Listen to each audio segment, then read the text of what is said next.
అండి, అందరికీ నమస్కారం. ఈరోజు తొలి ఏకాదశి పూజా విధానం, దేవునికి సమర్పించే నైవేద్యాలు ఎలా తయారు చేయాలి అనేది చూపిస్తున్నాను. ముందుగా విష్ణుమూర్తికి ఎంతో ఇష్టమైన పిండి ప్రమిదలు ఎలా తయారు చేయాలో చూపిస్తున్నాను. వరి పిండి, అదేనండి బియ్యం పిండిలో కొద్దిగా బెల్లం పొడి, కొద్దిగా ఆవు పాలు వేసి ముద్దలా చేసి ఆ ముద్దని చిన్న చిన్న ముద్దలుగా చేసుకొని ప్రమిదల్లా చేసుకోవాలండి. తర్వాత తొలి ఏకాదశి రోజు విష్ణుమూర్తికి ఇష్టమైన పేలాల పిండిని నైవేద్యంగా సమర్పించాలి. దీనికోసం 1 కప్పు పేలాలు కొద్దిగా వేయించి, కప్పు పేలాలకి అరకప్పు బెల్లం పొడి, అరకప్పు పచ్చి కొబ్బరి తురుము వేసుకుని 3 కలిపి మిక్సీ వేసి మెత్తని పిండిలా తయారు చేసుకోవాలి. తరువాత ఒక్కొక్క ప్రాంతంలో కుడుములు నైవేద్యంగా సమర్పిస్తారండి.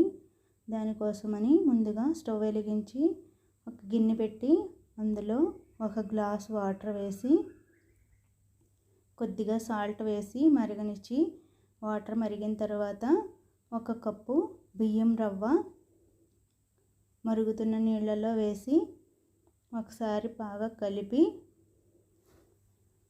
మూకంతా పలుకు లేకుండా బాగా గట్టిగా ఉడికేలాగా మూత పెట్టి పక్కన పెట్టండి. ఈలోపు కుడుములకి కావలసిన బెల్లము, పచ్చి కొబ్బరి తురుము రెడీ చేసుకుని, నూక బాగా పలుకు లేకుండా ఉడికిన తర్వాత కొంచెం గట్టిపడుతుందండి. గట్టిపడిన పిండి మిశ్రమంలో 1 కప్పు నూకకి 1 కప్పు బెల్లం పొడి, 1 కప్పు పచ్చి కొబ్బరి తురుము వేసి బాగా కలిపి కుడుముల్లాగా చేసుకుని పక్కన పెట్టుకోండి.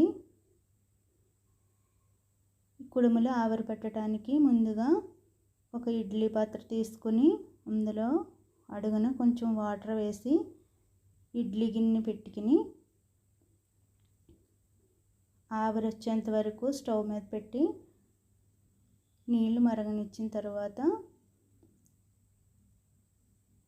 ఆవిరి వచ్చిన తర్వాత కుడుములు చేసుకున్న కుడుముల్ని ఆవిరి మీద ఉడికించుకోండి. నూక పలుకు లేకుండా మెత్తగా ఉడికేంత వరకు ఉంచుకుని కుడుములు తీసి నైవేద్యం పెట్టండి. తరువాత పూజకి కావలసిన వస్తువులన్నీ దగ్గర పెట్టుకుని చిత్రపటాలన్నీ కూడా గంధము, కుంకుమతో అలంకరించి శ్రీ మహావిష్ణువుకి ఇష్టమైన తులసి దళాలు, పువ్వులు అన్నీ అలంకరించి ధూపదీప నైవేద్యాలను సమర్పించి, మనం ముందుగా తయారు చేసుకున్న నైవేద్యాలను కూడా నివేదించి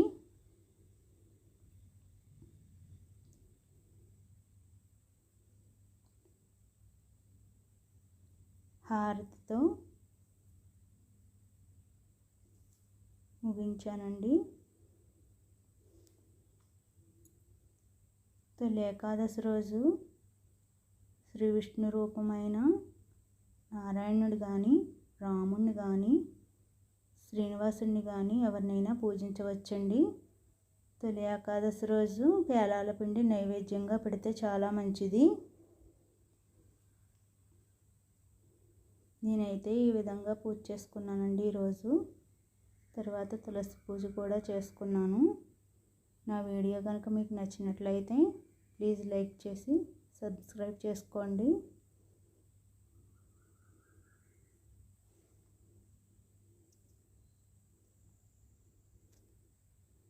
థ్యాంక్ యూ అండి.